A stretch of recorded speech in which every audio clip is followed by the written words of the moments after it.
I never planned to sit beside royalty. The transport vessel Astria 9 was packed with diplomats, scientists, and mercenaries traveling between the fractured star systems of the Orion Expanse. As a contracted xenolinguist, I was used to being ignored.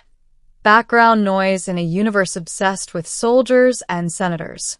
My assignment was simple: translate for a minor trade summit on Virex Prime, then return to Earth with a decent paycheck and another story no one would believe. That plan ended the moment she sat beside me. The seat indicator flickered green, and the temperature around me dropped several degrees. I smelled ozone and something floral, sharp yet soothing. When I turned my head, I found myself staring into eyes that reflected starlight like liquid crystal. She wasn't human. Her skin shimmered with a pale silver hue, etched with faint bioluminescent patterns that pulsed slowly, as if synced to a heartbeat. Her hair flowed like strands of dark nebulae, moving even though there was no wind. She wore a simple cloak, yet the space around her seemed to bend in subtle deference. I knew what she was before my mind could fully accept it. A Zolarian. Not just any Zolarian, but one of the royal bloodline, if the sigils embroidered along her collar were accurate. The Zolarians were ancient, powerful, and terrifyingly strategic. Their empire didn't expand through conquest, but through inevitability. She looked at me, her gaze lingering longer than politeness allowed. "You are human," she said softly, her voice resonating in more than just sound. It vibrated through thought, through bone. "I am," I replied, suddenly aware of how fragile my species must look to hers. The transport engines roared to life, and as the stars stretched into light, her fingers brushed mine. The universe shifted. She leaned closer, lips near my ear, and whispered words that would haunt me forever.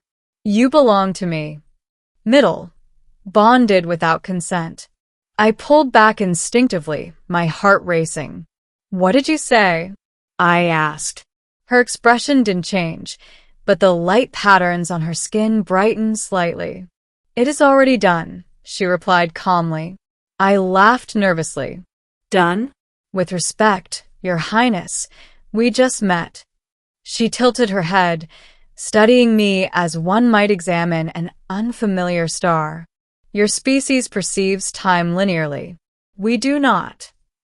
Before I could ask what that meant, pain exploded behind my eyes. Images flooded my mind. Vast crystalline cities, burning suns, ancient ceremonies beneath twin moons. And her. Always her. I gasped, clutching the armrest. "You touched me," I whispered. "Yes," she said. "And you answered." That was when I learned about the resonance bond, a rare, irreversible connection formed when a Zolarian royal encountered a compatible mind from another species. It was believed to be myth, a fairy tale told to frighten diplomats. Until now. Security drones hovered nearby, alerted by my elevated vitals. Her presence alone forced them to retreat.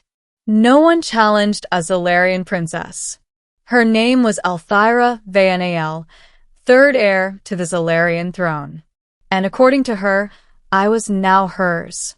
Not as property, but as anchor. On Virex Prime, chaos followed us like a shadow. The moment we disembarked, ambassadors whispered.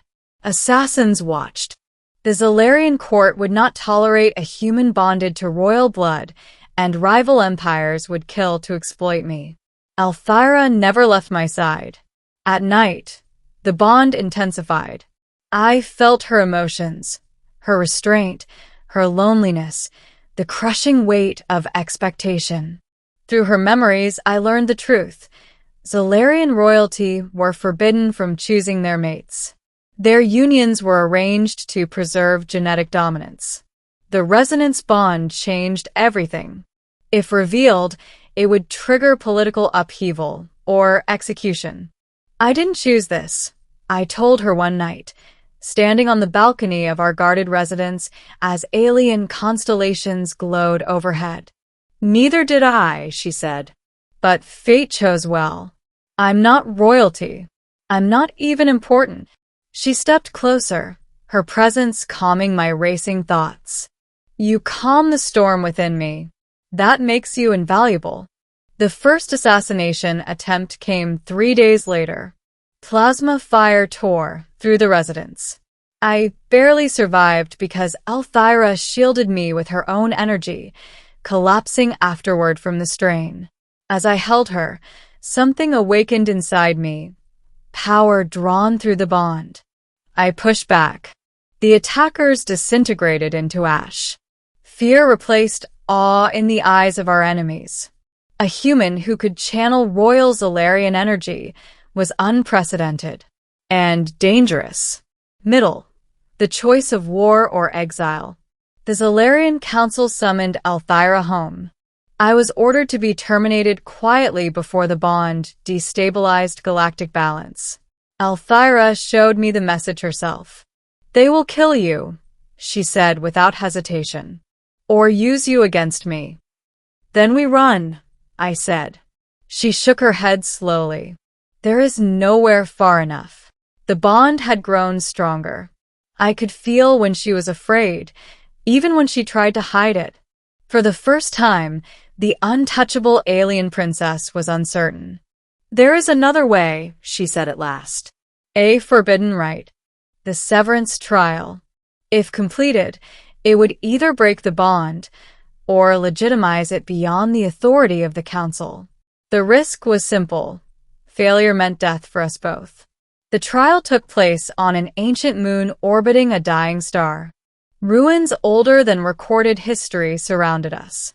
As we stood within the ritual circle, celestial energy tore at my senses. The council watched remotely. "Renounce him," one voice commanded. Althira's grip on my hand tightened. "No," she said clearly. "I choose him." Energy surged. Pain unlike anything I had ever known ripped through me as the bond was tested, examined by the universe itself. Memories, fears, hopes, all laid bare. I saw her future without me, a cold throne, endless wars, a lonely eternity. She saw mine, a small life on a fading earth, forgotten and insignificant. The universe hesitated. Then it answered. The bond stabilized, not as parasite or accident, but as convergence. The council went silent, ending a throne shared. The verdict echoed across the expanse. The resonance bond was declared sacred alignment, a phenomenon beyond law or tradition. The council had no choice but to accept it. Althira ascended the throne months later, and I stood beside her, not as consort, not as captive, but as equal anchor, the first non-Zalarian to share psychic governance of the empire. There were rebellions, there were wars, but with the bond, we navigated them together, her ancient wisdom balanced by my human adaptability. On the night of her coronation, she led me to the highest spire of the palace. Stars stretched endlessly above us. She leaned close, her voice softer than it had ever been. "You still doubt," she said. "I do," I admitted. "I never chose this life." She smiled gently and placed my hand over her heart, where the bond pulsed warm and steady. "Neither did I," she whispered. "But I choose you, again and again." I looked at the galaxy before us, vast, dangerous, alive. And for the first time, I realized something profound. I didn't belong to her. We belonged to each other. And together, we would reshape the stars.